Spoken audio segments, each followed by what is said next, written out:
انا لنحن الذکر و انا لہ لحافظون، ہم نے اس کو نازل کیا ہے اور ہم ہی اس کے کیا ہیں؟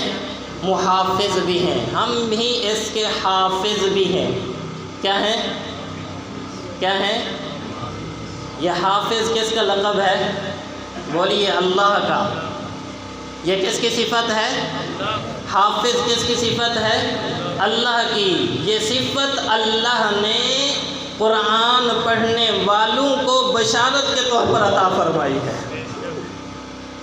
اللہ قاری بھی ہے۔ اللہ کیا ہے؟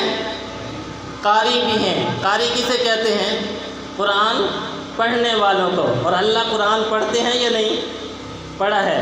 حدیث مبارکہ میں ہے، نبی کریم صلی اللہ علیہ وسلم نے ارشاد فرمایا کہ سب سے پہلے اللہ تعالیٰ نے قرآن مجید کی تلاوت جب فرشتوں کے سامنے فرمائی تو فرشتے کہنے لگے اے اللہ کہ یہ کتنے مبارک لوگ ہوں گے کہ جن کے سینوں میں یہ قرآن اترے گا، جو اپنے سینوں کے اندر قرآن کو محفوظ کریں گے، یہ کون خوش نصیب لوگ ہوں گے؟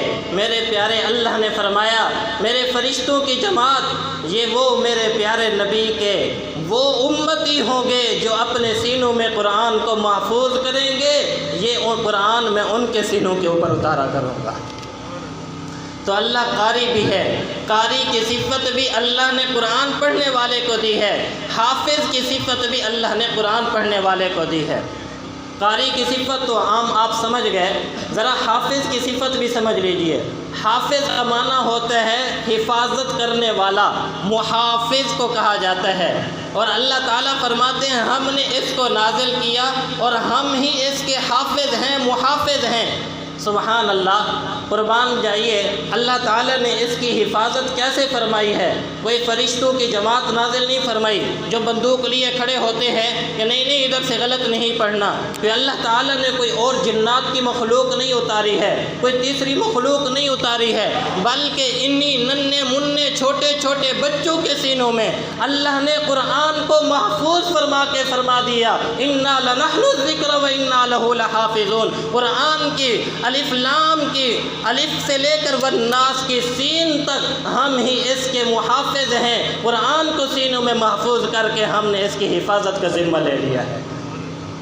اور پھر دیکھیے نا، یہ قرآن ہی کا تو معجزہ ہے۔ چھوٹے چھوٹے معصوم بچے ہوتے ہیں جنہیں الف با صحیح معنوں میں پڑھنی نہیں آتی ہے، لیکن قرآن مجید یاد کیے ہوئے ہوتے ہیں۔ ہماری مسجد کے ایک دوست ہیں عالم صاحب، اس عاجز سے بہت محبت رکھتے ہیں، اللہ تعالیٰ ان کی عمر میں برکت عطا فرمائے۔ وہ ایسے کہنے لگے ایک مرتبہ، یار بڑی عجیب بات ہے، میرے ابا جی بالکل سکول نہیں پڑھے ہوئے تھے، انہیں اردو پڑھنا ہی نہیں آتی تھی، لیکن قرآن فر پڑھتے تھے۔ قرآن کیا پڑھتے تھے؟ فر بڑی تیزی کے ساتھ پڑھتے تھے۔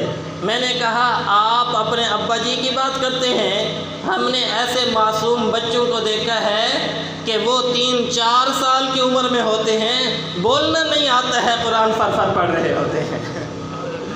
حضرت شبیر احمد عثمانی رحمۃ اللہ علیہ فرماتے ہیں کہ ایک مرتبہ ایک جگہ جلسہ کرنے کا اتفاق ہوا، ہزاروں کا مجمع تھا، وہاں پر ایک آدمی اپنے بچے کو اٹھائے ہوئے، بیٹی تھی شاید، بیٹی کو اٹھائے ہوئے میرے پاس لے کر آیا مجمع میں، اور آ کے کہنے لگا حضرت میری اس بیٹی کی عمر 4 سال ہے، لیکن پیدائشی طور پر اللہ تعالیٰ نے قرآن کو اس کے سینے میں محفوظ کر رکھا ہے، یہ حافظ قرآن ہے۔ آپ اس ہزاروں مجمع کے سامنے اس کا امتحان لے لیجئے، آپ ایک جگہ پڑھیں گے یا آگے آپ کو قرآن خود بخود پڑھتا ہوا سنائے گی۔ حضرت فرماتے ہیں اس بھرے مجمع کے اندر میں نے امتحان لیا، مجمع میں سے کھڑے ہو کے لوگوں نے مختلف مقامات سے اس سے امتحان لیا، وہ 4 سال کی بچی پورے قرآن میں سے اسے ایک اٹکن بھی نہیں آئی، جہاں سے سنا اس نے قرآن پڑھ کر سنا دیا۔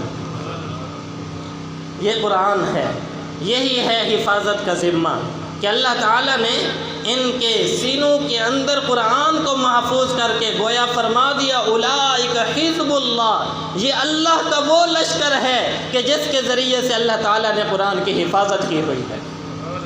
اس لیے میں نے حدیث مبارکہ پڑھی ہے، دیکھیں جو قریب ہوتا ہے اس کا مقام بھی زیادہ ہوتا ہے، اسی لیے نبی علیہ الصلوۃ والسلام نے ارشاد فرمایا کل قیامت کا دن ہوگا، اللہ تعالیٰ حافظ قرآن کو بلائیں گے اور حافظ قرآن سے فرمائیں گے. تحفہ حفاظ میں یہ حدیث مبارکہ نقل کی ہے کہ اللہ تعالیٰ اسے ایک جھنڈا دیں گے، اور جھنڈا دے کر اللہ تعالیٰ جب وہ جنت میں داخل ہونے لگے گا تو اللہ تعالیٰ فرمائیں گے ذرا رک جا.